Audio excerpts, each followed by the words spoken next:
12তলা ছাদের উপর উঠছি আজকে একটু বহুদিন পর। দেখেন বৃষ্টির কারণে গাছপালা সব সবুজ শ্যামল সুন্দরময় গ্রামের মতো। যদিও ঢাকা শহর বিল্ডিংয়ে ভরা, ইট বালুর শহর, তারপরও সবুজ ঘাসের সৌন্দর্যটাই আলাদা। দেখুন বৃষ্টির পরে আকাশ একটু ভালো, বাতাস আছে, গাছপালা সবুজ শ্যামল সুন্দরময় একটা গাছের দৃশ্য।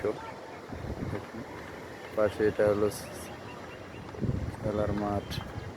দেখেন গাছের পাতা কত সুন্দর, অসাধারণ, ভালো লাগতেছে। বাতাস সেই